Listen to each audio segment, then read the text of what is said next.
Ready for the grimiest and grittiest of all podcasts, pro wrestling, music, and entertainment is the Ewokk Jb Show. Yo, what is cracking? You already know we love the explosions like always. Happy birthday to Aaron Stone, you know what I'm saying? First off, congratulations to the Kang for winning that C3 title, you know what I'm saying? Like this is the Ewokk Jb Show. We just giving shout outs first, man. What's good, JB? What's cracking with you? How's your weekend? Ewokk, my man. I'm doing good, brother. Good weekend so far. Everything was going by pretty smooth. Some pretty big news in Chicagoland. But outside of that, man, I'm just glad I get to talk to my best friend on my favorite thing I do all time every Sunday. This awesome podcast, two guys shooting the shit, talking about the business, talk about our passions, and most importantly, talking to some of our best friends. Hell yeah, you know what I'm saying? I got the mescal on deck. I'm just feeling good, feeling wavy, so you feel me? You know what I'm saying? Explosions, like real explosions. No sparklers, no smoke bombs from Jules. You know how we do it. And real explosions. You know what I'm saying? Like tonight is a real special episode. Like some of the we got some diehard fans 3 episodes in. They giving us some questions. We gonna get some answers. You know what I'm saying? This is special episodes. There ain't no guests, but next week we got a fire ass guest. Next week.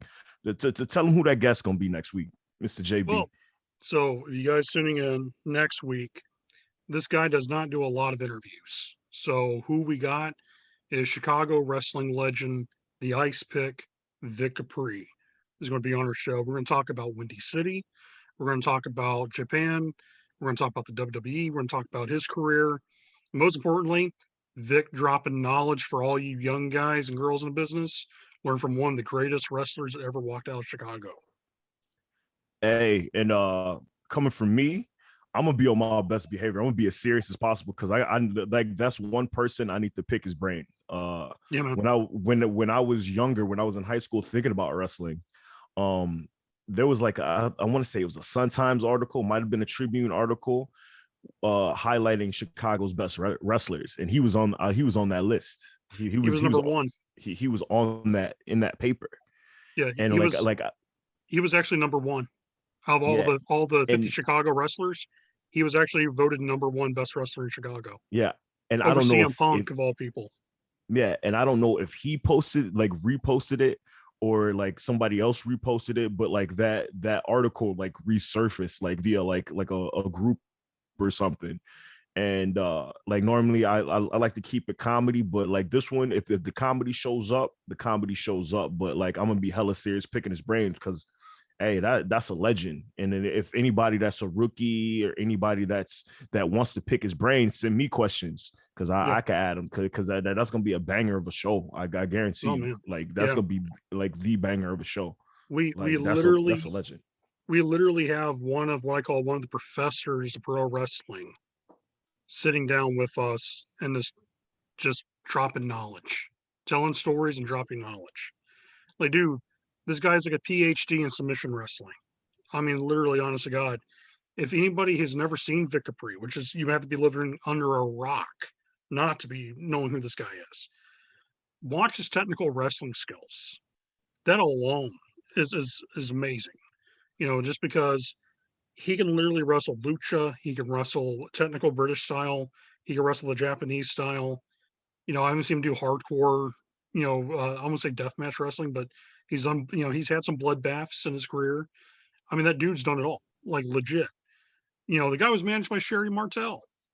Damn. Sensational Sherry, man, was one of his managers. How many fucking guys do we know in wrestling to say, yeah, I was actually managed by Sherry Martel? Not a lot. And he looked like $1 million too. Dude, yeah. It still does. He still looks like he's in his 20s, man. He's got the beard going on now. He's got that grizzled, Wolverine look, but dude, I want to actually pick his brain about his diet and exercise, just because I think that's an important thing too. Here's a guy at his later stages in his career, and he's in a better shape than most guys in their 20s. Yeah. And I need his advice on that shit because I've since the pandemic, since I started hitting the gym, I lost 30 pounds. I lost 30 pounds. It's starting to see. I got little abs growing.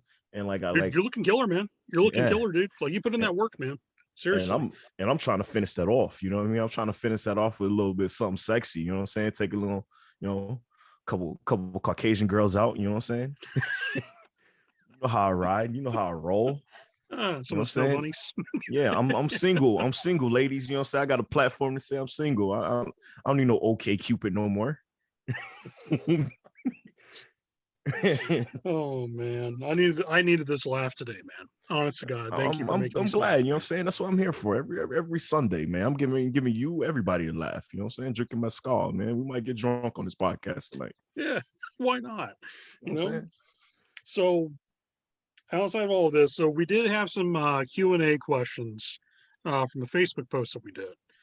And so let's go over this little list. And there's actually some really good questions. I was really impressed with a lot of our fans and friends.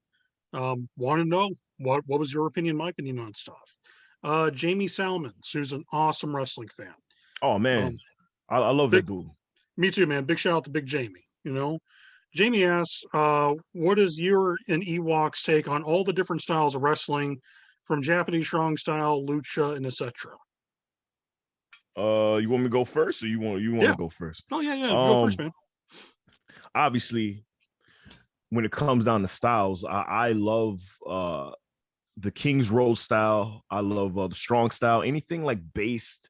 I like the Japanese. Like I like those like taste of realism styles. You know what I mean? Like a little bit of some catch wrestling involved. You know what I mean?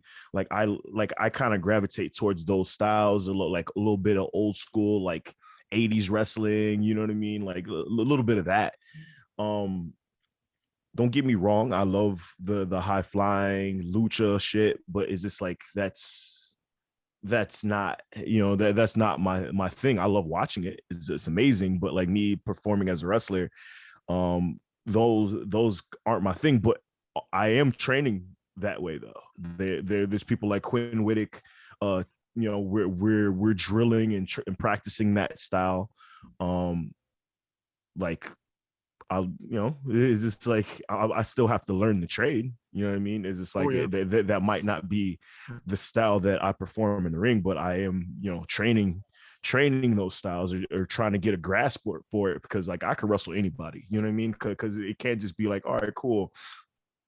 Like some matches might adapt. You might have to adapt to somebody's style. Somebody that's a high flyer lucha guy might have to adapt to my style, and that makes for a really good match. So it's just like all wrestling is good. All wrestling's love. All, like, you know what I'm saying? I love all wrestling. I never put down any wrestling.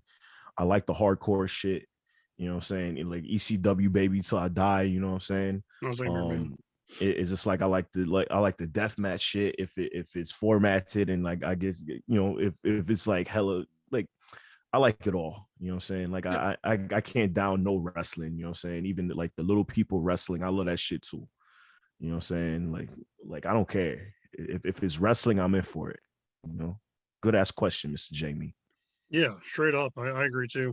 I'm the same way. Like my choice in wrestling, I had to watch it. Old school American style NWA type wrestling from the 80s, 90s. Hell yeah. I'm a huge All Japan fan. Will always be a King's Road Slayer type dude. Same here, my guy. Yeah, man. All Japan, dude. Bob was my favorite promoter. I look at Bob as like my influence of how I would run shows, how I would treat people working for me. Yep. Bob is the best role model for what a good promoter was. The thing about Lucha Libre, I think one of the things that a lot of guys kind of overlook is that there's actually a very technical aspect to Lucha Libre. There's like almost like a catch style, submission style of Lucha that gets overlooked.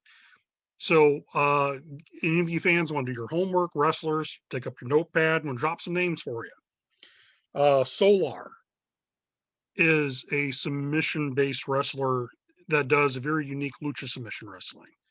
There's another guy by name of Negro Navarro, who is a beast of a worker. He's like 70 years old.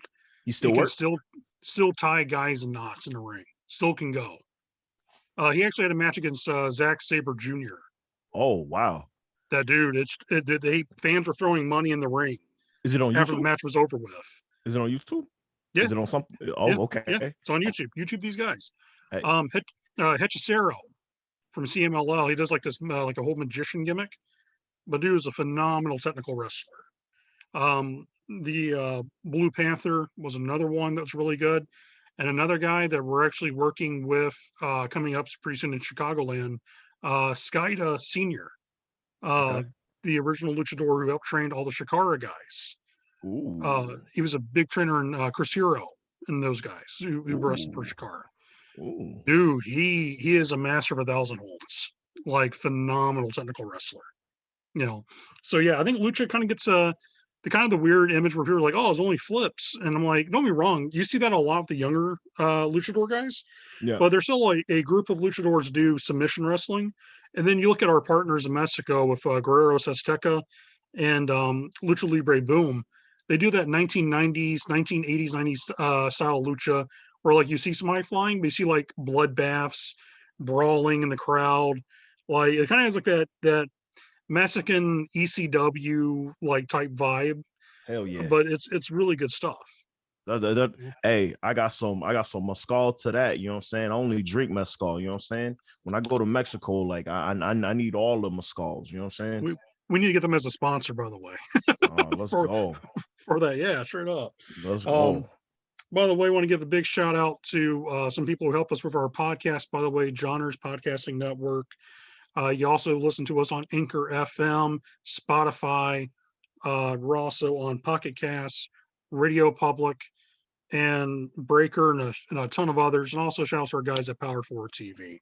Big salute to them as well. Yeah, we own everything. We own everything. You know what I'm saying? Like the aliens could listen to us right now. You know what I'm saying? Literally, like 3 episodes in, man, we've built a pretty good network for ourselves. You know what I'm saying? Aquaman down, Aquaman in the sea. Down the ocean. Listen to us. On the ocean. Listen to us with some fucking humpback whales and shit. So next question comes from one of England's most popular ring announcers for wrestling, Mad Dog Mike Angus. What up, Mad Dog? What's good? Yeah, Mad Dog's awesome, dude. He's a big ring announcer for TNT wrestling in England. Okay. So he want to know, I'd like to know your favorite British wrestler of all time. Oh, come on now. Like I'm American, bro. Like I was only introduced to one man and one man only. He's the man's man, Mr. King Stephen Regal, William Regal. That's my guy, bro. Like that for real. Like wrestling, that is the only person. That was the first person I was introduced to when it comes to like wrestling in America. So like I would have to say him. I know you probably know somebody that's like off the grid or somebody else, but like me, it's William Regal, bro. I think the thing is that's a great wrestler to pick, because you think about it, for a lot of American wrestling fans, definitely the kids in the 90s growing up watching British, like what we thought of British wrestling, like early 1990s William Regal was like money. Definitely when he first came to WCW, and he was doing like the Queensberry Rules matches, and he was like him and Davey Boy Smith. Remember that, the feud he had with Davey Boy? Dude, it was money. It was great. It was a great match. And it was like when he came with the WCW as like the man's man, and he's got the grin on his face, and he had the hard hat, and he was like, and he'll stretch people. I'll be like, yo, that's my dude from WCW. Like, I gotta watch this dude's matches. He would he would squeeze the oranges to make his orange juice. It was so funny, man. It was awesome. And then he made the gimmick work. And like when YouTube came out, you could see like all the like any ROH video, whatever, back in the day before copyright and all that shit. Like I used to watch like William Regal like just basically doing catch matches with Samoa Joe. I think that like a couple of those matches are still up. I think that match is still up. It was like William Regal versus Samoa Joe, and I'm like, holy shit, this is amazing. Yeah, I think it was actually one of the I think it was one for Memphis, I believe, when Joe went down there one time. I know him and Bryan Danielson had some killer matches too back in the days. Yeah. My pick for all-time favorite British wrestler, Billy Robinson. Okay. Because you look at Billy was the epitome of what I think of a British wrestler. He was a heavyweight. Was trained in the Snake Pit in Wiggins, which one was at that time most infamous wrestling schools for legit shooter type guys who would stretch people. Robinson was so good with what he does. Like, still, there's guys today in wrestling that copies him. He was so good that he actually trained the guy who trained William Regal. Ooh, shit. Yeah. So Regal was actually trained by a guy by the name of Marty Jones.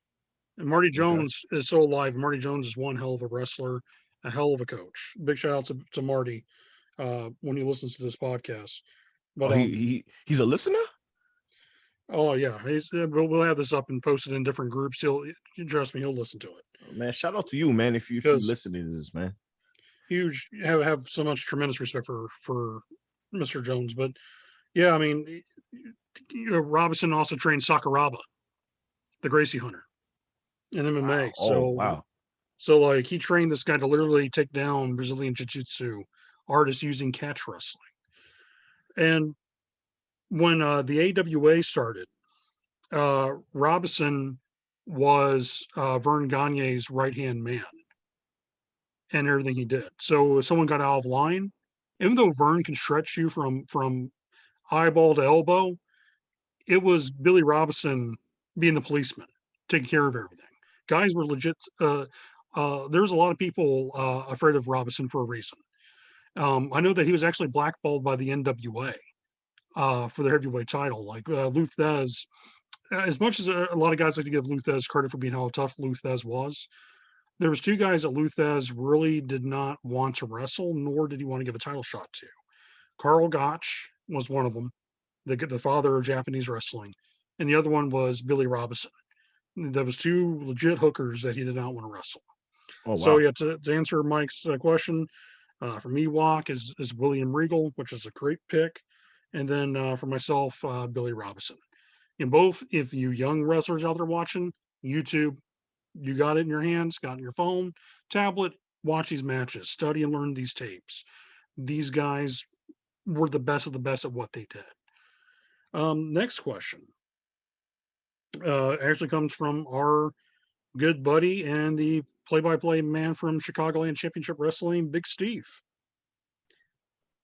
Steve wanted to know the good origin story of how myself and the Ewokk got together to create one of the most entertaining podcast teams. Well, you kicked that off, man. You actually, let me kick that off. You know what I'm saying? So, I was getting, my training was over as a young Padawan, as the Star Wars fans would say. And it was time for me to start reaching out for bookings. And, all the veterans over there at the Wrestle League Academy were just giving me places, places to hit up. And the first place that a lot of them told me to hit up was Ileana Pro Wrestling. And hit up Rion Skills. Shout out to Rion Skills, man. I miss you. I love you, bro. And hopefully I'm in a IPW ring throwing motherfuckers around soon. He was actually at the C3 show. I saw the pictures. He had my hat on and everything. Shout out to you, Rion. You know what I'm saying? I ain't forget. I'm gonna hit you up soon. You know what I'm saying? But they said reach out to the IPW website and see what happens. And then he responded very, very quick to a young man. And I had my first ever show in, I don't know where, Indiana.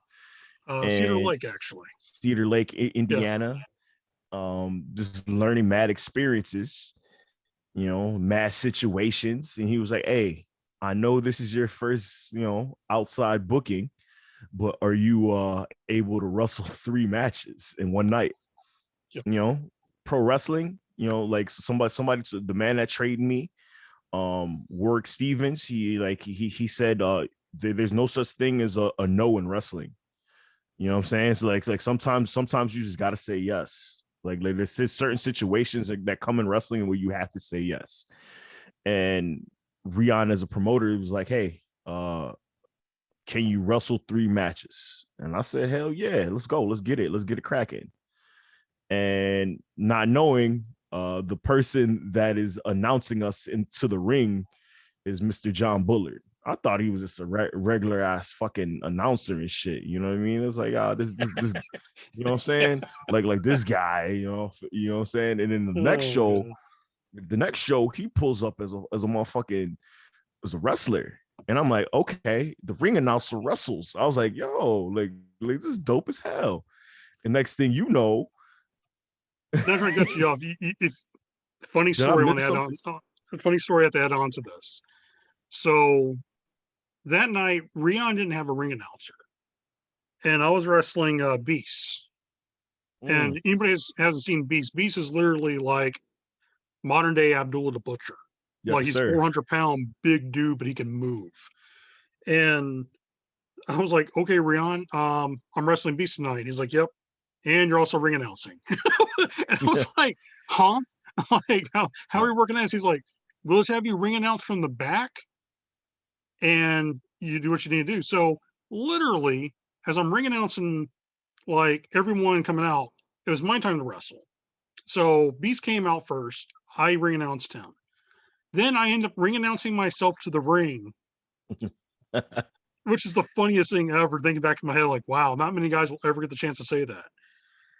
End up having this Donnybrook of a match, throw down, slug it out with Beast, you know, and I enjoyed that match tremendously. I always tell people, anytime you get the chance to wrestle Beast, it's a learning experience because he's been around for like 30 some odd years, almost 40 almost. And so you can learn so much from a guy like that. And after the match, I'm huffing and puffing because I had a 450-pound man step on my head. So like almost felt like my eyeball popped out of my freaking skull. So I'm running back and I'm out of wind and I had to grab the microphone, right? I'm like, ladies and gentlemen, this match went to a no contest. And Rio comes running to the back. And he's like, that was the greatest thing I've ever saw. You had this match and you still commentate and ring announce. I'm like, yeah, I'm worn out, dude. You know, and that was a night. Yeah, you wrestled 3 matches, which every match you had was really good match too. So continue on. I just had to put that in there. Yeah, that he made me wrestle and ring announce at the same time. And it's like my school is pretty much just like the NXT. You know what I mean? It's just like our matches are practice matches in front of fans, like at Wrestle League. We're school first, a promotion second. So you're just like, oh, those kids aren't that good. No, motherfucker, you dumb. Like we're school first, a promotion second. Yep. So so if you're downing people coming up, you dumb as hell, and you should get smacked in the fucking mouth. You know what I mean? So it's like I got the blessing to go out there, do 3 matches. I did one with X Factor. I did one. I forgot Buddy's name that I had like my first outside match with, which was a good match. And then I had one with Renee Van Peebles. Shout out to Renee and the ARP. You know what I'm saying? I heard they back together. It was all a ruse and all this shit. If I'm correct, I think your first match was Renee. If I'm right. No, my second match was like my second outside match was with Renee. Was it Renee? Okay. Yeah. Because I know you and Excalibur was the last match. Yeah, which was a good match. And it just like it was just weird, man. It's just like I took all my training and just used it into one bundle. And like IPW's got a lot of people like their first break. And like we need more promotions like that. Yeah. We need more IPWs because it's like Aaron Stone, he's grown a little name. Miles Mercer's grown a little name. Renee's grown a little name. You got people like C Red up there just helping tutelage these people into big you know what I'm saying, like into big names. It's like we got like rookies, we got straight up just veterans. And like we need promotions like that. And it's like I hope like when all this COVID shit is over, like there's more IPWs. There is an IPW. And it's just like, second show. You know what I'm saying? We do it at the little training facility out there in I think Hammond, Indiana. Right? Oh, let's see. Second thing. No, it was It had to be the Hammond show. No, it wasn't Hammond. No, it was the same. It was the same venue. It was the same venue. Yeah. And yeah. and then you Cedar, brought all Cedar your Lake. Cedar Lake, and like you and your wife, you brought all your merch and whatever. And then like you brought your hammers and all this shit. And I was like, damn, dog, this shit's crazy as hell. You was like, you try it. And I was like, no, I can't do it, bro. And then like we kind of connected because like I was talking, I came in with a Montreal Canadiens jersey, and I think you called me out on the Montreal Canadiens jersey. He was like, "Are you a hockey fan?" I was like, "Yeah, dude. Like, come on, dog." Just to show you something. What you got? Oh, probably the camera thing screwed up. Damn, the camera got me fucked up. Is that Patrick Waugh or is that That's John Beliveau. I can't even see it. Oh shit. Yeah, I'll take a picture and send it to you. Yeah. I hate the background back here. Erases everything around. Well, I got that. I got an autograph and a couple other stuff. Man, I'm a huge Montreal fan. So I have at least 10 Montreal. You could probably like if you're a fan, like you could probably see the butts of my jerseys in the back. So they like you can see nothing but blue, white, and red, we just started talking hockey, and we kind of just connected like the Step Brothers. Like, yo, did we just become like, you know what I mean? Like, just become best friends, you know what I mean? Type shit. Pretty much, yeah. And it just led to the third show that was at the little practice facility that they had for I forgot the CWA or something like that. Yeah, it was the old CWA building. Yeah. Man, my brain is a little foggy today. But yeah, it was in Illinois, and it was Indiana though. It was Hammond, Indiana. Still Hammond. It was like on the border. It was on the cusp. Yeah, it was on the border. Yeah, kind of, yeah. So yeah, and like we meet up and like have a hell of a show. I win my first ever title at this spot. You know what I mean? I'm still the alternative champion. Haha. And then from there, like after the match, the day later, I can't remember, but like John hits me up. He was like, "Hey, what's good? I'm a promoter, John Bullard." What was so funny was that was your first show winning a belt. That was actually my show that I retired. Damn, for real? Yeah. Yeah, that was my. I didn't want anybody to know. I just wanted to. I had a good match with my buddy Louie that flew all the way in from California. Yeah. Big shout out to Lou. But yeah, it was my decision. I was like, you know what? And the funny thing is, I used wrestling as a scouting tool because I wanted to be in the locker room with people that I wanted to see how they work, but also how they would, how they function as a team, how they function as a person you want to work with. Is this someone I want in my own locker room, or is this a cancer? Mm-hmm. So I got to see from a lot of shows, not just IPW, but other companies. I got to see guys who I thought were pretty good that I wanted around me, and also saw the locker room cancers that I cut away from me.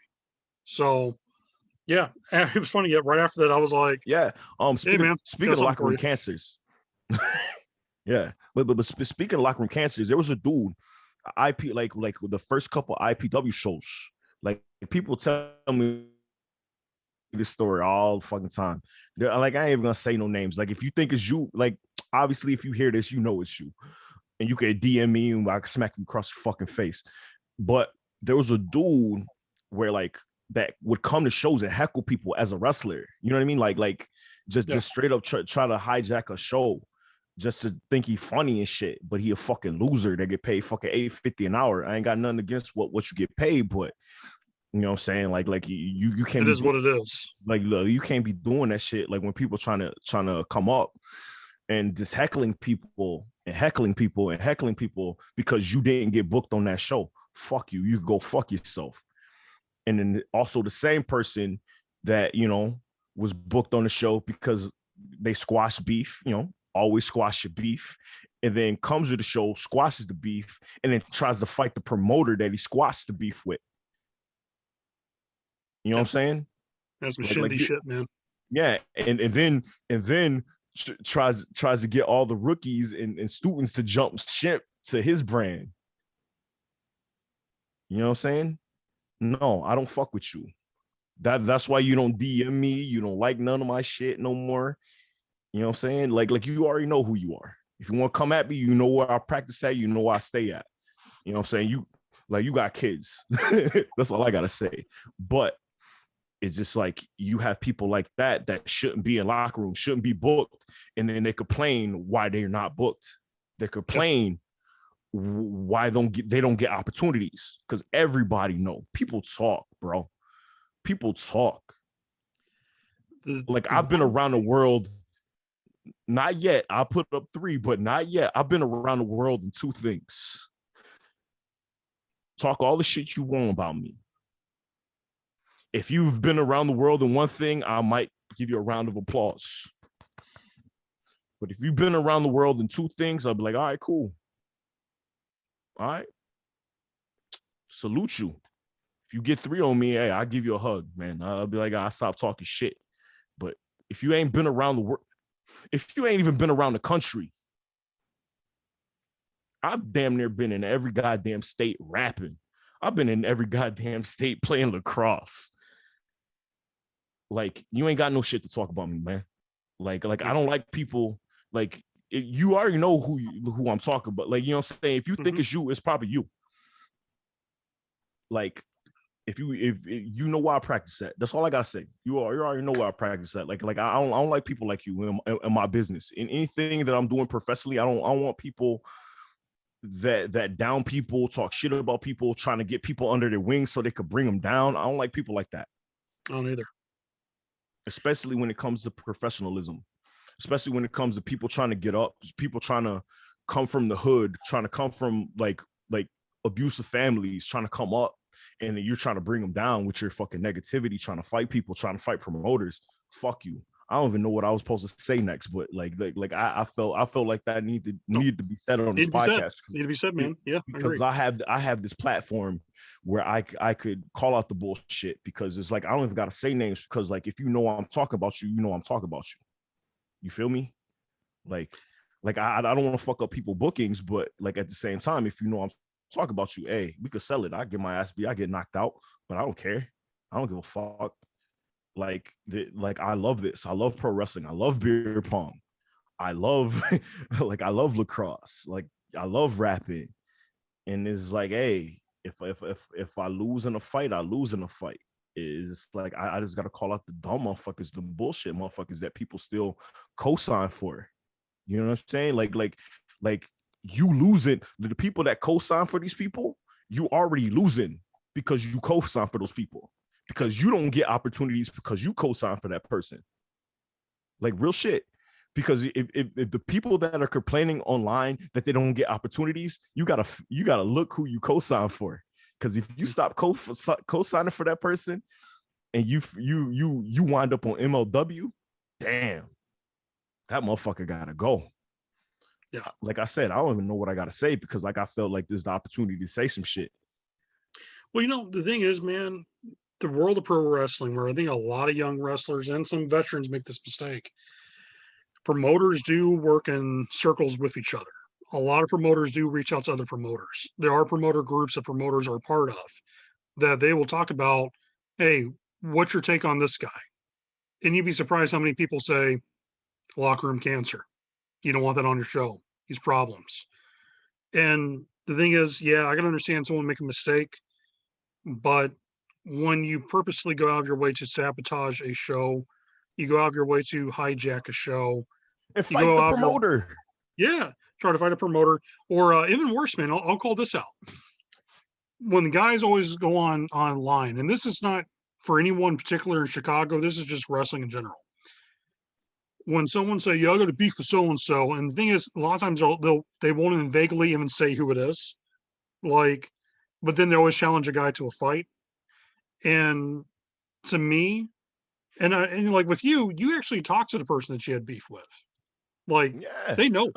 And like DM me, I was like, yo, I thought you didn't even like me. Yeah. And like, so you handled your shit. You already handled your shit. You talked to that guy face to face like a fucking man.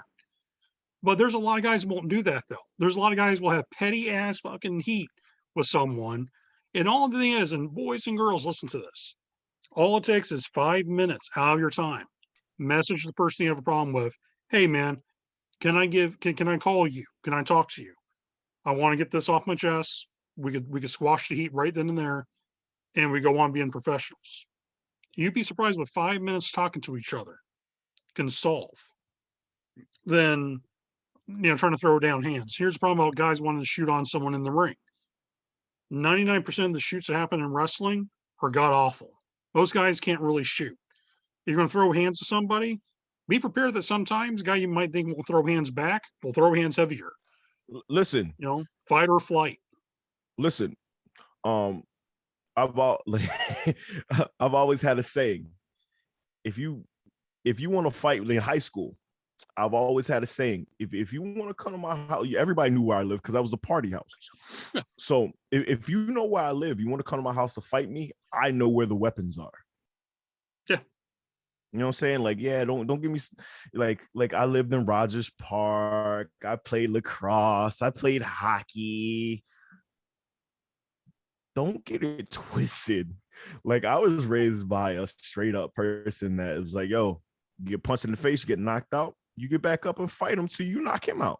If you gotta get up 9 times to knock him out once, you won. Exactly. Yeah. It is what it is. That's the code of the streets, man. That's the code of the streets. You know what I'm saying? It's just like, I was raised by some Southern, East Coast, fucking Midwestern motherfuckers, man. Like, don't get it twisted. Like, don't let the glasses fool you. Now to finish this question for Steve. Damn, you got the longest question, man. I know, Steve. You've earned this one. So Ewokk did a kind of like a little podcast by himself, and everybody knows me. I do Pro Wrestling Tonight, the TV show. But my first big love was always radio and podcasting. Always loved it. And I was thinking, I saw Ewokk doing this. I'm like, man, me and him talk about shit all day. Like, every day we talk to each other. I don't think it's like not one day we don't message each other about something. It's not even like wrestling related. We talk about hockey. We talk about women, the world around us, all that shit. And you mentioned it's like, yeah, I'm kind of doing a podcast. I'm like, why don't we fucking do it together? And pretty much that's how this all started. Like, literally, just 2 dudes shooting the shit. And I was hella self-conscious of dropping my own podcast because, like, I didn't want to get canceled because I say some real ass shit. And you know what I'm saying? Like, if I got a second person with me, he'd be like, hey, man, like, you got to calm down with that shit. We might have to film this shit again. I'm the one who takes the hot tag. No, you're good. But like so far, I ain't said nothing offensive on some Jim Cornette shit. You know what I'm saying? Like such real shit. This is what I'm gonna say, but like people probably like, hey, well, what he's gonna talk about, like current wrestling shit. Hey, like, listen, stop trying to depend on Jim Cornette to get over. Like, I know Jim Cornette says wild shit, but stop trying to depend on that man to get over. Yeah. Like you've been to the WWE, you've been all around, like you're already popular. If you gotta get sympathy, if you gotta get a little hope, wrestling term, from Jim Cornette, you gotta calm that shit down. You gotta go to the drawing board to see what gets you over. Yeah. And it comes with wrestlers in the wrestling ring. You gotta figure out what's gonna get you over. This podcast, I want this podcast to be like a main podcast for local wrestlers. When I started wrestling, like, more matches in the summer, man, like I want this to be the hub. Yeah. But what did you do this weekend? You know what I mean? Like, this is what I did this weekend. These are the stories I had this weekend. Man, I'll probably end up traveling with you to some of these places just so we can document stuff. Shit. Yeah. And document some of that shit, man. It's just like, I love this. I'm in love with it. It's like, if you do shitty by me and you do shitty by the business, I'm gonna call you out on here. I ain't gonna say your name, but I'm gonna call you on here because, like, you know what I'm saying, I ain't trying to fuck up your pockets. I ain't trying to fuck up anybody's pockets. You know what I'm saying? Like I could be a dickhead in the last segment. I could say your fucking name. You don't get no fucking shit because everybody fuck with me more than they fuck with you. And I hate to toot my own horn, but that's the thing. You know what I'm saying? I got people in lacrosse that can whoop your ass. I got people in that rap that could pistol whip your ass. Like I said, you got kids. So I'm the wrong tree to bark up of. You know what I'm saying? Don't get the living on the north side and playing lacrosse and playing hockey, get it twisted. Oh yeah. Seriously. Like the Joker said in Batman, you wouldn't hit a man with glasses, would you? It goes in the fucking brick wall and shit. Right. Didn't end too well for him. Our good friend Missy, who is our ringside photographer at Chicagoland Championship Wrestling, she asked, what is your thoughts on women's wrestling and who in the indies do you feel has the most potential? And do I have any thoughts about adding a women's division at CCW? I'll answer this one, if that's okay with you first. No, you kill it first. You kill it first. So on this one, my opinion, I think the women's wrestling scene has improved tremendously over the years.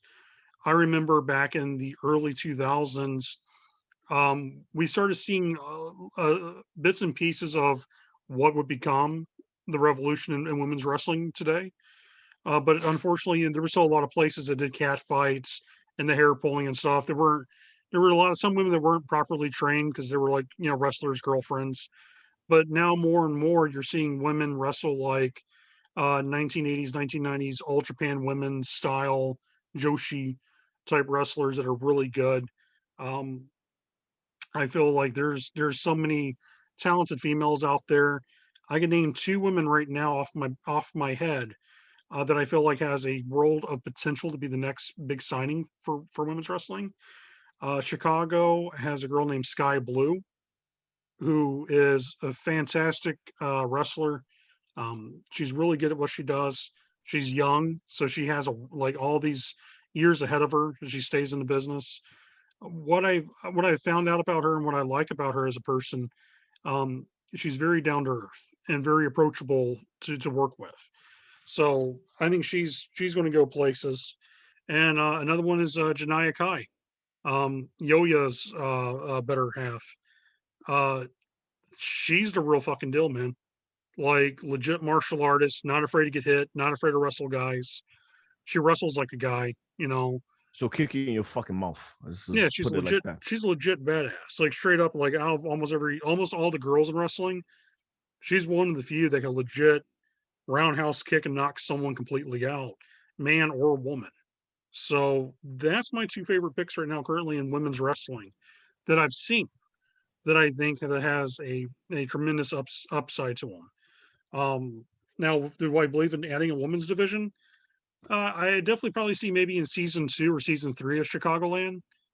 We probably will have more women's wrestling as I want to say like a side attraction because it's not really a sideshow to me, but definitely want to showcase some of these girls that are working their asses off to show the world that women can be just as good as the men. And I think this 6-person tag match we got coming up in June, prime example of that. Janaya Kai is the only woman in that match wrestling nothing but guys because I want to show the world she's a bad enough chick. She get in the ring with C Red, era Jackson P. Larkin, and Miles, and throw down with them. Me personally, only got one name. She's got men's titles in Chicago. Her name's Lainey Luck. Yep. I believe she's got the Freelance Underground title. Before I even start training for wrestling, I've seen this young lady kick people in the head. Yeah. I feel like she's the next one up when it comes to women's wrestling in Chicago, women's wrestling in the Midwest. If she goes to that next level, I want her to clothesline me. I'll tell you that. I'll tell you that much. She lays it in. If you kind of think about it, brother, the Midwest is actually where the whole women's revolution kind of started. If you think about it, Shimmer was one of the first big breakout promotions that actually showcased women's wrestling as like legit wrestling. I think it's based out of Berwyn's Eagles Club, like originally, like the Midwest chapter Yeah. was, and it's you had everybody out there.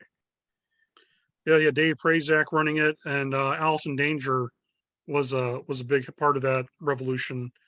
And so yeah, it's like a Because who's who of women's wrestling came out of there. because if you ever wrestled at Burrowing Eagles Club, like there's a wall. But like normally everybody sets up, like whoever wrestles at Burrowing Eagles Club, they set up, whatever the entrance towards like the hallway where the pool table is, like, you know what I'm talking about. Yeah. And there's a wall, and there's a wall of pictures. And the pictures are some of the like or of all the women that have like made it and wrestled out of that building. And if you look at that, like, I'm not even gonna say names. Like if you're a wrestler listening to this or whatever, if you happen to see that wall and you don't know what that wall is, it's some of the greatest goddamn women wrestlers that you've ever seen. Japan, Mexico, America, space. You know what I'm saying? Europe. You know what I'm saying? Like, have ever wrestled, and they wrestled out that building, and you're like, holy shit. And I feel like people's like, hey, there's a lot of wrestling that goes out of Berwyn's Eagles Club, but I feel like Berwyn Eagles Club might be the hub of women's wrestling. I wouldn't be surprised if it's like everybody say, hey, I don't want any other wrestling out this building except women's wrestling. Yeah, and it's sell out every time. If I was a promoter, I'm maybe giving hints right now. If I was a promoter and I would promote women's wrestling, there would only be wrestling out that building would be women's wrestling. I don't want any other wrestling in that building except for women's wrestling. Let's grow it. Let's grow it in the city. Let's make things be comfortable in the city for young women to wrestle. I'm like I signed my papers the other day to be a fucking wrestling coach. Of my old high school, Mather High School. Shout out, what's good. We have 5 girls that wrestle, and like when I was wrestling in Mather, there was no girls, and that's weird for me. You know what I mean? So is this like, I guarantee you, all 5 of those girls are gonna be professional wrestlers. You just kind of mentioned to them like, hey, there's a thing called Wrestle League. No, not even that. I mean, no, I know I'm picking that. on you though. I mean, I can see that though. But like all 5 of those girls are gonna try or gonna dabble in professional wrestling. Oh, yeah. I mean, why not? It's a natural progress from one to the other. Like Laney Luck, if you're listening, like real shit. If you are listening to this shit right now, I might even cut this motherfucker up. If I got a bunch of high school girls want to be professional wrestlers, I need you to lead this shit because you live here. If I gotta send a whole bunch of high school girls or a whole bunch of high school senior girls that wrestle to Freelance Academy, I will. If I have to reach out, I will, because I feel like the wrestling women's revolution starts with you. That is what my heart says. If you and GPA got to train a bunch of high school girls, a bunch of high school freshman college girls to wrestle, so be it. You could blame me. But I feel like in this city, in this state, it starts with you. You have the titles. That means that people trust you with their titles. People believe in you with their men's titles. So that's what's gonna have to happen.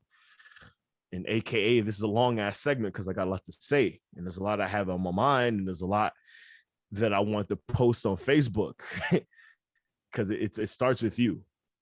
You know what I mean? It starts with you, and you live with a man that has a lot of knowledge that have learned from Booker T. And it starts with you guys. You guys have an opportunity to train every fucking day at the Freelance Academy. We get to roll around. And if I send a bunch of high school, college girls to you, please do right by that shit. Please do right by our city. And please do right by women's wrestling in the city. Absolutely. Like real shit. Fuck everything else. If Chicago becomes the hotbed of women's wrestling because of you, I would at least want $100 or a bottom of skull. That's all I gotta say. And I'm gonna cut this up and send it to you. Real shit. Yeah, as you should. Real shit. And on my little thing when somehow heard, Sky Blue and Janike, I also want to give, Luck a big shout out about that too. My brain's been a little foggy today, folks, so I apologize. I had a lot of shit dropped on me today. It was kind of a rough day, but you know what? We're going to make something better out of it though. And that's how I feel about it. Real talk on that. But yeah, I agree with you, man. Berwyn Eagles Club has a history of women's wrestling. The Heart of Chicago has a history of it. I mean, even look back in the AWA days, Medusa and Sherry Martel, wrestled in Chicago, Minneapolis area, and they wrestled like men, So like this Midwestern culture for women's wrestling has always been around. To me, I like to see it happen. I like to see the future being trained the proper way, the right way, be trained to have respect for the business, respect for their bodies, respect for their elders that came before them, that paved the way, and do the business the right way. And the last question of this Q&A, once again, our friend Jamie Salmons. I don't know if he was joking about this or not. He said thigh slaps or no thigh slaps. For me, never was a thigh slap guy. You just lay that shit in. Personally, me, people be surprised by my answer to this, but depends on the situation. Thigh slaps depends on the situation. Now, do you feel like it's been overdone though? You think it's been overkilled by a lot of guys? Because I feel like it has. It has been overdone by people, but at the same time, this thing like I don't know if it's rumor or whatever, because like I've seen like the podcast thing of people say, oh, there's no more thigh slaps in WWE, but like that Friday I saw Jey Uso thigh slap, so I think it's bullshit.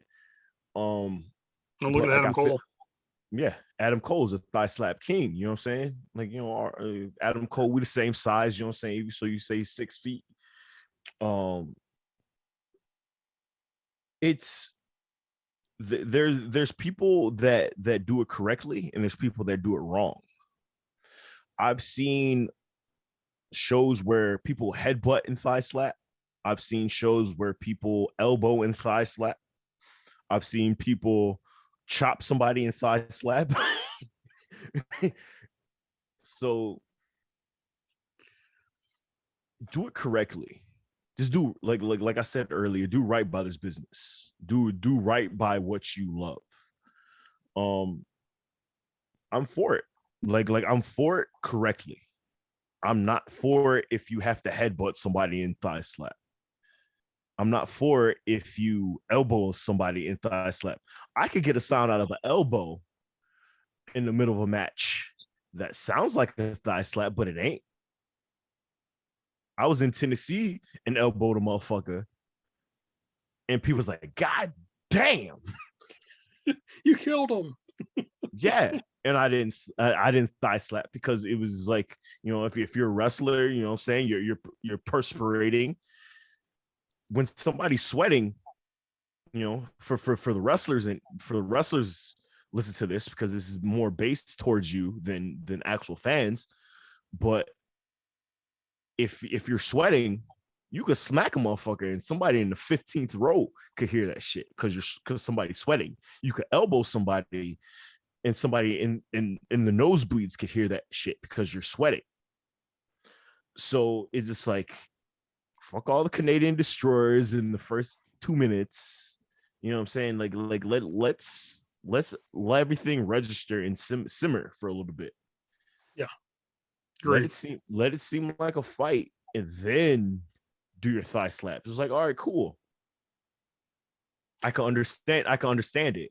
But if you got to chop somebody in thigh slap, there's something wrong with you. Yeah, because if you're chopping someone and your chops ain't loud enough, or you don't know how to do it properly to make that sound, you don't need to be doing it.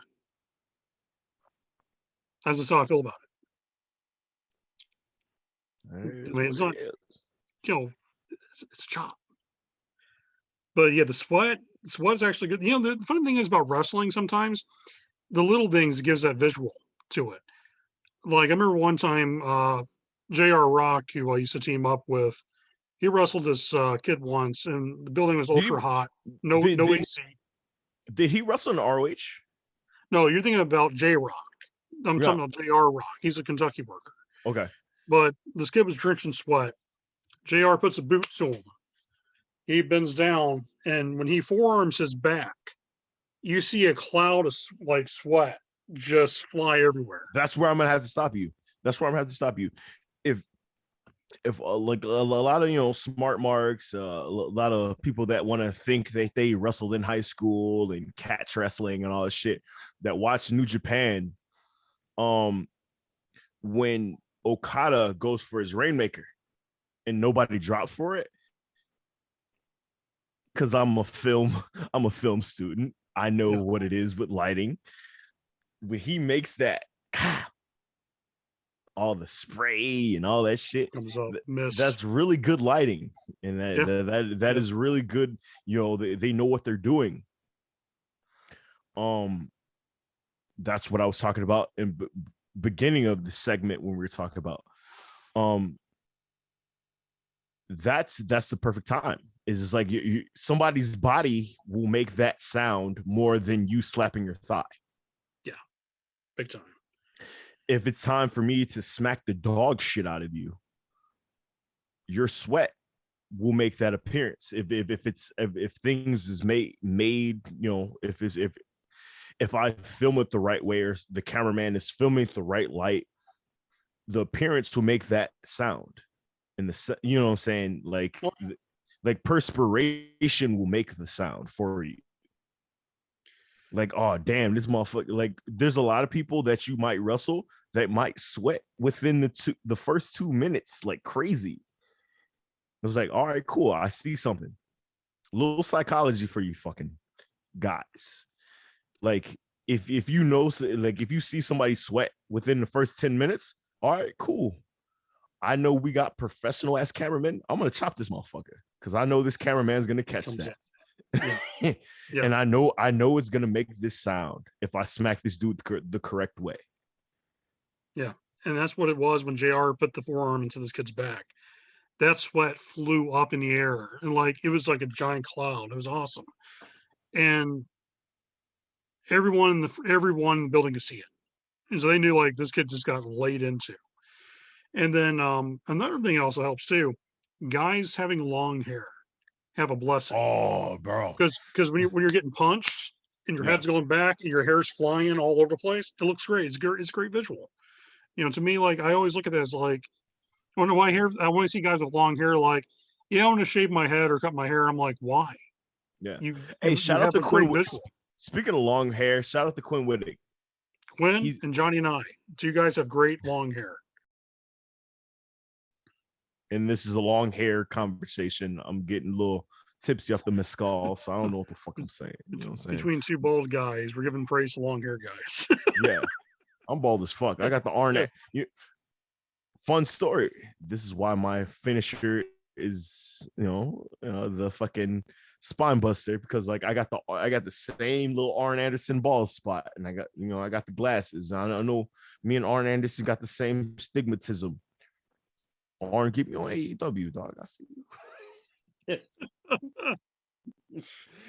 So, outside of all these questions, you've wanted to pick my brain as a wrestler to a promoter about some stuff. So, what questions do you have?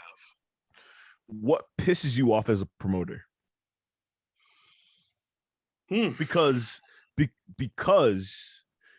I promote beer pong. Yeah, and you're a promoter yourself. Yeah, like is this like I feel like beer pong is like something that I really, really, really know, that I've known since like I was in high school. And I've thrown tournaments in high school and all this shit, that like that pissed me off as a pet peeve. I want to know what pisses you off as a wrestling promoter. There's a few things with me that like are my pet peeves. To me, lack of professionalism is a huge Same part of here. that. Same here. You know, Even if it's high school beer pong players. it's like if you're local in the area and you're trying to leave out middle of the show and trying to get out of like helping with takedown or just doing anything, it's annoying to me. Uh, Guys who are not sharing the flyers or not even asking like, hey man, can I help put up some flyers with you? And the thing about me is, you know me, I'm not a lazy promoter because we had a packed house at that show. And I have a track record of having sold out houses everywhere I went when I promoted Kentucky, Tennessee, didn't matter where I was at. I promoted and did well. But there's only so much a promoter can do. There really is. Like you can promote all day long and you still have to have people at certain elements and certain degrees to help you with certain things get done. And seeing guys who are more focused on bullshit, local indie politics than they are worried about being on the next big show. Like our show in Chicagoland, we're not just an indie show. We are on Amazon Prime. We are on Fight TV. Amazon Prime has millions of followers and viewers. Fight TV's aired in 130 countries. 130 countries, not counties, countries. Then you take the fact that we're on High Spots Wrestling Network, which is a huge deal for pro wrestling. There's all the good shits on High Spots. And it's also like one of the granddaddies of wrestling, groups. And then on top of that, we're on Powered 4 TV in the United Kingdom and Europe. So we have a diehard fan following in Europe. So it's not like, oh, I'm working on an indie, show, regular mom and pops. I'm gonna have to stop you right there. Hey, Power 4 TV's got the goddamn library of UK professional wrestling. Yeah, like 25 promotions and counting. Like real shit. I can't wait to go to the UK and smack somebody up across their face as an American. The last person that got to do that was Jay Lethal. And Jay Lethal is one of my like mentors that I haven't even met yet. Yeah, that's when you martyred yourself after, because how he carries himself. Yes. Yeah, great wrestler, man. But still, we have this platform that we're putting wrestlers who never had that platform before. Maybe a few guys. Vic Capri is a different person because Vic's wrestled in WWE. Vic's wrestled in Japan. Vic's been to the fucking dance compared to a lot of guys. But then there's a lot of guys that never made it out of the city of Chicago. And we're given that opportunity to those talents to go out there and showcase what they do best. And they felt comfortable. Never feel comfortable into what you do. No. When I was in Europe, there was a young man named Quell, who's also from Chicago, and he said, "I run it out here. The Europeans love Chicago rap. You from Chicago. Don't feel comfortable with what you do. Elevate with what you do. Elevate everything that you do. Because once you elevate what you do, more people will gravitate with what you do. It's like a magnet." And shout out to Quell. He's a city boy. He rapped in the city. He's one of my mentors, somebody that I grew up like listening to rap. Didn't know that he went to Europe rapping. So that's all I gotta say. But you're right on that though, and he was too. Is for wrestlers out there, if you're only waiting on a promoter to promote you who you are, you're failing yourself. You are your own publicity. You are your own PR. You either be your own PR nightmare or you could be the golden ticket that every promoter wants to book. And the thing is, there's so much technology on our cell phones today that there's no excuse why people can't cut great promos. There's no excuse why people can't have badass intro videos. There's no excuse of all the free hardware out there. And the thing is, and anybody listens to this, message me if you want. Message Ewokk. We got a shit ton of programs that are free, won't cost you a dime, that you can download on your phone or on your laptop for free. And you can create some pretty good movie quality stuff and make you stand out over the guy holding a cell phone like this. By the way, guys, me and Ewokk will get on this. You got the cell phone here. Don't record your promos with this. There you go.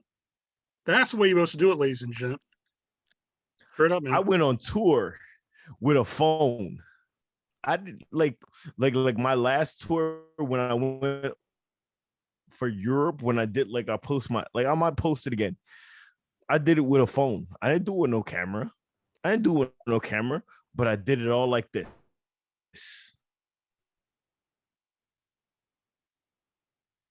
Stop. You can hear that. But stop selling yourself short like this. Yeah. If you're going to send a promoter something, send it like this, please. This is all I ask. If you want to send me, if people want me to edit anything, please send it like this. If you have a phone, that's all I have. Because if you send me something like, hey, I want it to seem like this and that, I'm not going to respond to you. Another pet peeve of mine with some guys. There's some guys that should not talk in wrestling. I'll be honest. There's some guys that are so monotone that you put me in a coma. And your whole promo is this: on April 17th, I will be wrestling so and so. You will find out how I am. Hey, to say this, that doesn't sell tickets. That doesn't make me want to go buy a ticket to watch you wrestle. It's horrible. If you have to be that monotone, if you're not that hyped up with what you're doing, get out of the business. And that insults someone. I'm not sorry for saying it, but there's some guys that they sound like they're in a fucking library trying to cut a promo. I will wrestle you on October. Oh, I'm great. Are you going to read a book to me and put me to sleep? Because that's going to be your sleeper hole, bro. And a few other things too that kills me as a promoter.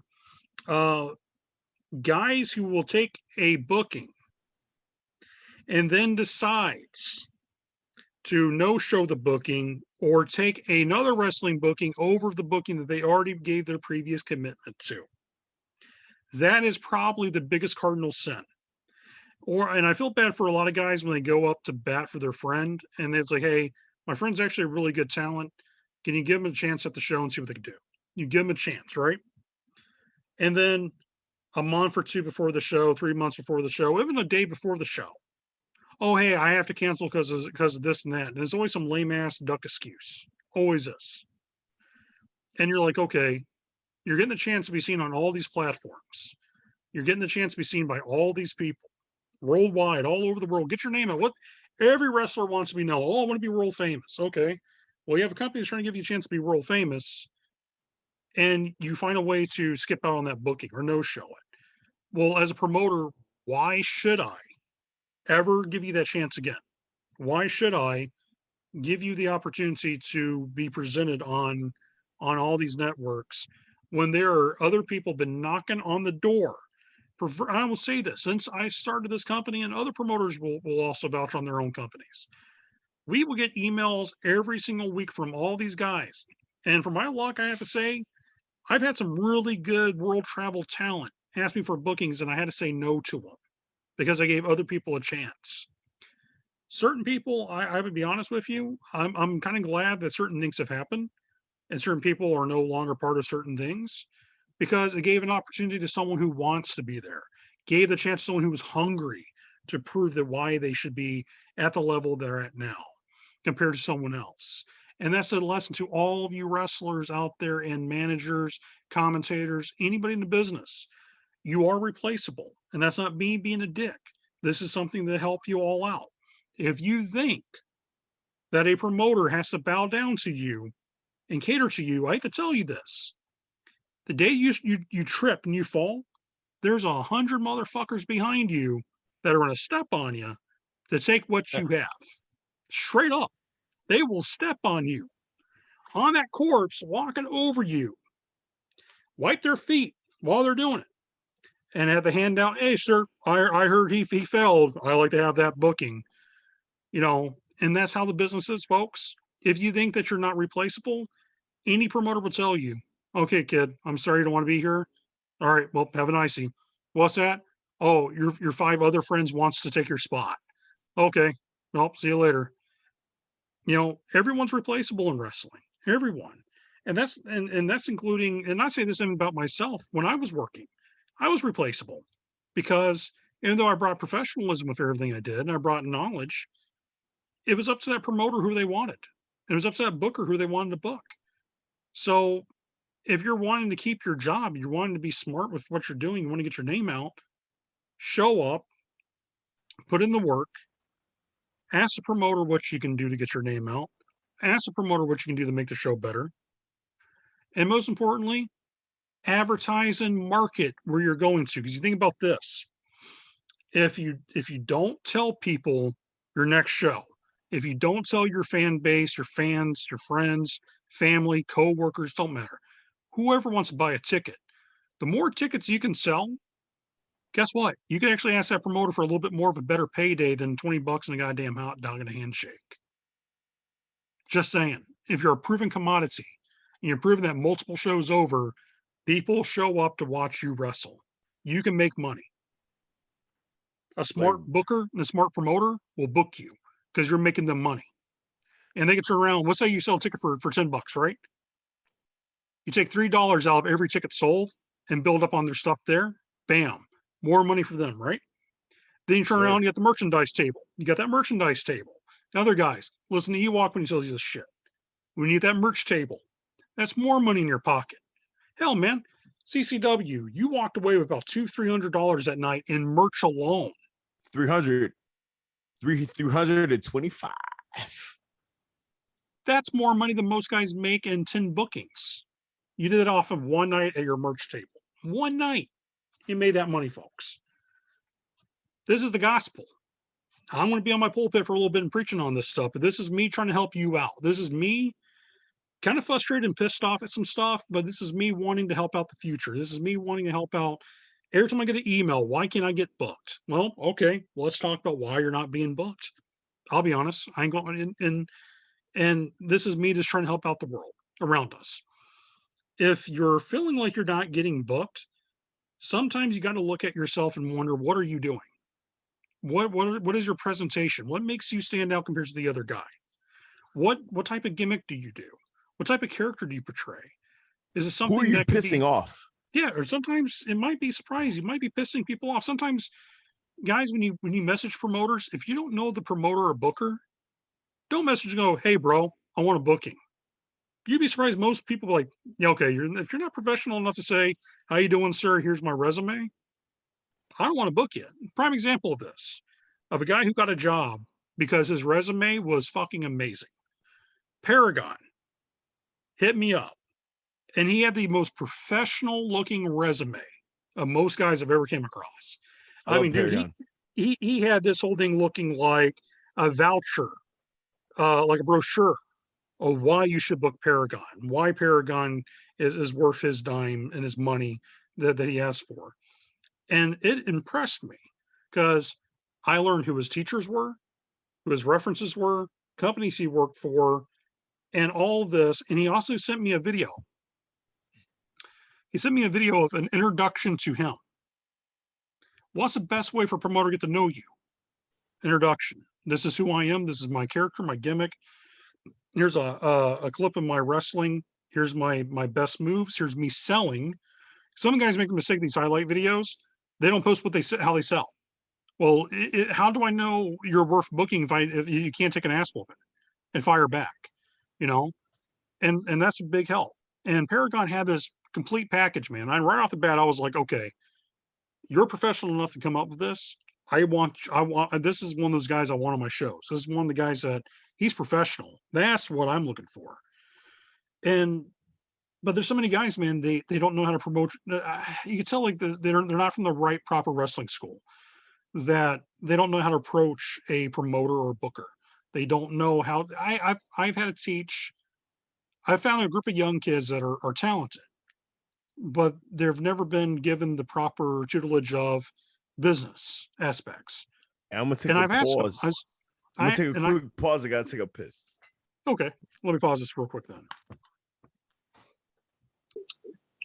But yeah, I mean, so where we left off at, there was a group of young kids that have all the talent in the world, but no one's ever sat down and actually showed them how to write out a resume for pro wrestling.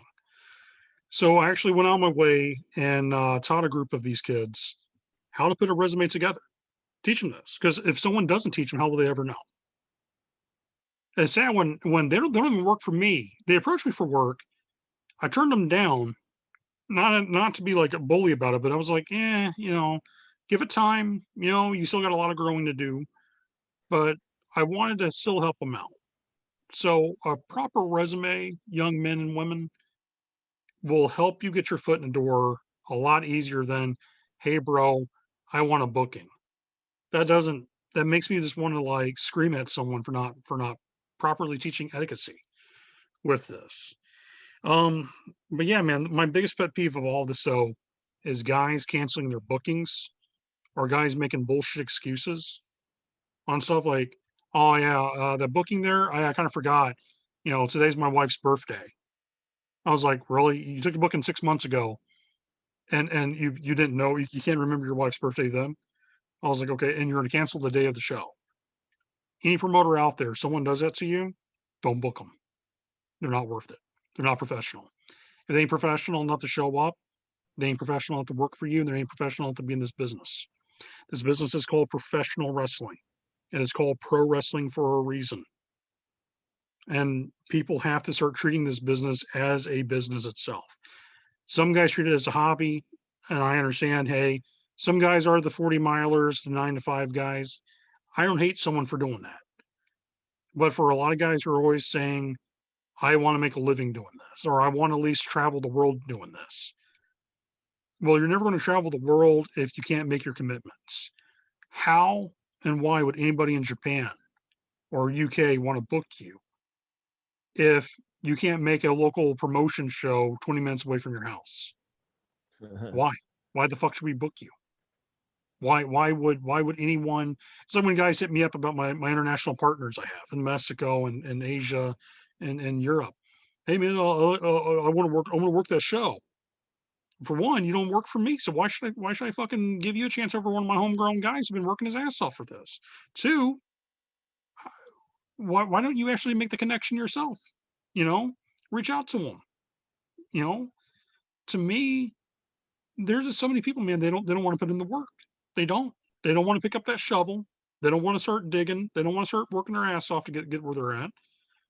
It's like the guys who will like always say the whole someone tag promoters for me. Okay, well, it's this way. If you can't reach out to that promoter yourself, why should I reach out to you? If someone has to tag you to say, oh, so-and-so wants to work, okay, well, why couldn't he reach out to me from day one? It's lazy. And it looks bad on paper. It does, guys. I'm telling you this. It looks bad on paper when that's your way of getting booked. Hey, someone tag promoters for me. Nah, do the work yourself. I did. Ewokk did. 100 other guys around us have done it. It's not hard.